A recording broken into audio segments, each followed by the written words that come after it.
giro dentado del hipocampo, que ahí está el giro dentado, lo he marcado con una flecha, esa zona más oscura.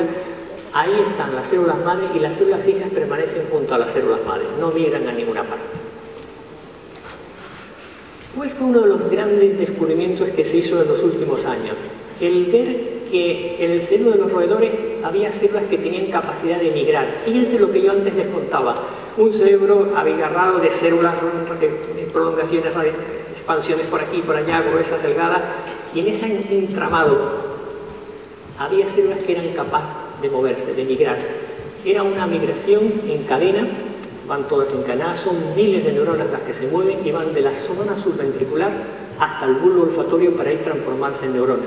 Son las que ahí están pintadas de color rojo en la fotografía hecha al microscopio electrónico, debajo en diagrama las células esas alargadas, fusiformes, migradoras, y en azul una especie de envoltura glial que les aísla de todo el entramado nervioso.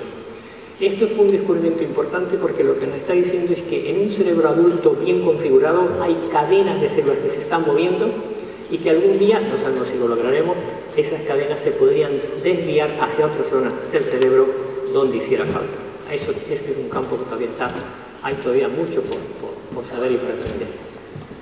Claro, si hay migraciones al bulbo olfatorio, hay esa neurogénesis al bulbo olfatorio, tiene que haber células responsables de formar a esas nuevas neuronas, a esas células que migran. Y esas células se encuentran en las paredes de los ventrículos laterales del ratón.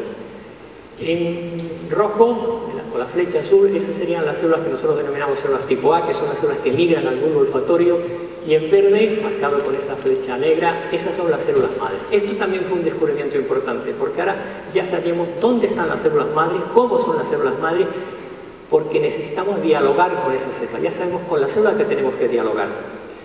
Ahora mismo conocemos algunas letras, formamos alguna pequeña palabra, pero un diálogo, lo que se llama un diálogo para decirle tienes que proliferar ahora, tienes que formar una cadena y tienes que ir hacia la corteza visual porque ahí hay un fallo, hay una pérdida de neuronas en esa zona. Eso todavía no lo sabemos. Ese diálogo todavía no lo conocemos. Pero piensen que un óvulo y un espermatozoide se unen y comienzan un diálogo que son capaces de formar un cuerpo como el nuestro y un cerebro tan complejo como el que tenemos nosotros. El diálogo existe, el reto de los científicos es descubrir cómo hay que establecer ese diálogo. Esta es la otra zona donde hay neurogénesis, en el giro dentado, en el ratón. También son células del mismo tipo, son células que nosotros llamamos astrocitos, en este caso del giro dentado. Ahí está coloreada con color azul, lo que aparece en verde y luego son fotos de microscopía electrónica, simplemente imágenes que les enseño cómo es la célula madre del giro dentado. Esta es una zona muy importante para nosotros, porque está relacionada totalmente con memoria y aprendizaje. Por lo tanto, el hecho de que tengamos ahí, como luego les contaré, les estoy adelantando a esa neurogénesis, va a ser crucial o puede ser crucial para nosotros. Yo voy a entrar ya con la especie humana. La especie humana, en el año 98, Erickson publica por primera vez que hay neurogénesis en nuestro cerebro.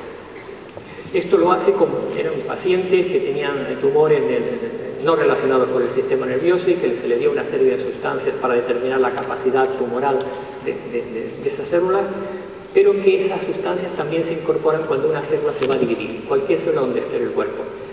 Estos pacientes, cuando fallecieron, se estudió el cerebro y se vio que en el hipocampo, en el giro dentado del hipocampo, había células que estaban marcadas con ese marcador y que además expresaban marcadores de neuronas, es decir, que había neurogénesis. En la parte superior es un diagrama, en marrón están los ventrículos laterales que con la flecha blanca están ahora, a la izquierda aparecen de color azul, esos son los ventrículos laterales, y en rojo donde estaría el hipocampo, es para que se sitúen. Estas son imágenes de un hipocampo humano y en la foto de abajo es un corte delgado y esas flechas indicarían donde posiblemente se encuentren las células humanas, las células madre en el giro dentado. No la conocemos todavía, pero probablemente por lo que sabemos en ratón, y por eso este feedback de utilizar animales de experimentación es importante, no sabemos exactamente si es esa la célula, pero está el mismo tipo de astrocito y muy probablemente esa sea la célula madre, pero todavía no tenemos la convicción de que sea, de qué célula es. Yo voy a pasar a la zona subventricular. La zona subventricular es un diagrama, luego hay fotografías simplemente para que vean la organización. y en el círculo negro les he representado las células que son astrocitos de la zona subventricular, pero en este caso humano. Tienen una morfología prácticamente idéntica a los astrocitos de la zona subventricular del ratón.